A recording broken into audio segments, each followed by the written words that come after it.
नमस्कार दोस्तों, मैं संदीप धनोरी हाजिर हूँ आपके बीच नई कहानी के साथ। इस कहानी को जो पढ़ेगा या सुनेगा उसे 84 लाख योनियों से मुक्ति मिल जाएगी। एक बार की बात है कि यशोदा मैया प्रभु श्री कृष्ण के उल्हानों से तंग आ गई और छड़ी लेकर श्री कृष्ण की ओर दौड़ी। जब प्रभु ने अपनी मैया को क्रोध में देखा तो वह अपना बचाव करने के लिए भागने लगे। भागते भागते श्री कृष्ण एक कुम्हार के पास पहुंचे।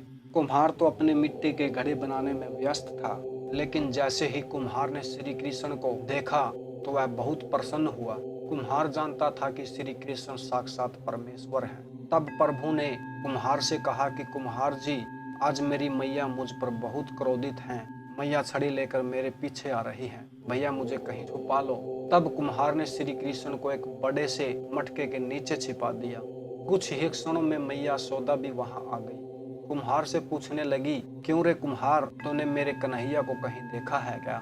कुम्हार ने कह दिया, नहीं मैया, मैंने कन्हैया को नहीं देखा। श्री कृष्ण ये सब बातें बड़े से घड़े के नीचे छुपकर सुन रहे थे। मैया तो वहां से चली गई। अब प्रभु श्री कृष्ण कुम्हार से कहते हैं, कुम्हार जी, यदि मैया चली गई हो तो मुझे इस घड़े से बाहर निकालो। कुम्हार बोला, ऐसे नहीं प्रभु जी, पहले मुझे 84 लाख योनियों के बंधन से मुक्त करने का वचन दो।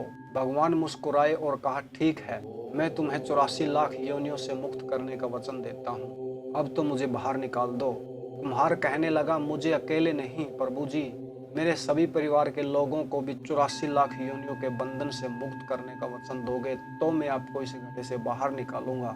प्रभु जी कहते हैं, चलो ठीक है, उनको भी 84 लाख योनियों के बंधन से मुक्त होने का मैं वचन देता हूँ। अब तो मुझे इस घड़े से बाहर निकाल दो। तब कुम्हार कहता है, बस प्रभु जी, एक विनती और है, उसे भी पूरा करने का वचन दे दो तो मैं आपको इस घड़े से बाहर निकाल दूंगा। भगवान बोले, वो भी बता दो, क्या कहना चाहते हो?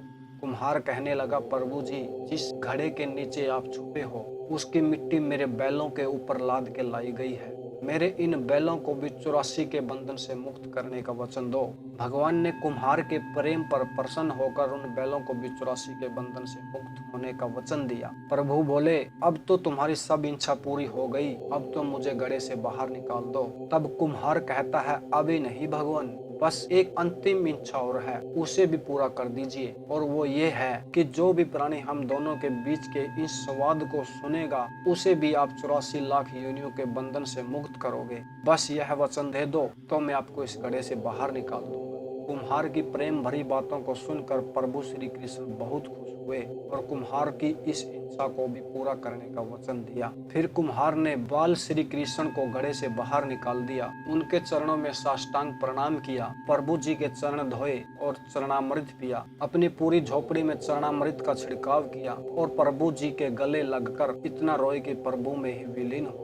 जरा सोचकर देखिए, जो बाल श्री कृष्ण 7 कोस लंबे चौड़े गोवर्धन पर्वत को अपनी तर्जनी उंगली पर उठा सकते हैं तो क्या वे एक घड़ा नहीं उठा सकते थे? लेकिन बिना प्रेम रीजे नहीं नटवर नंद किशोर। कोई कितने भी यज्ञ करे, अनुष्ठान करे, कितना भी दान करे, लेकिन जब तक मन में प्राणी मात्र के लिए प्रेम नहीं होगा, प्रभु श्री कृष्ण मिल नहीं सकते। जय श्री राधे। ओम नमः शिवाय।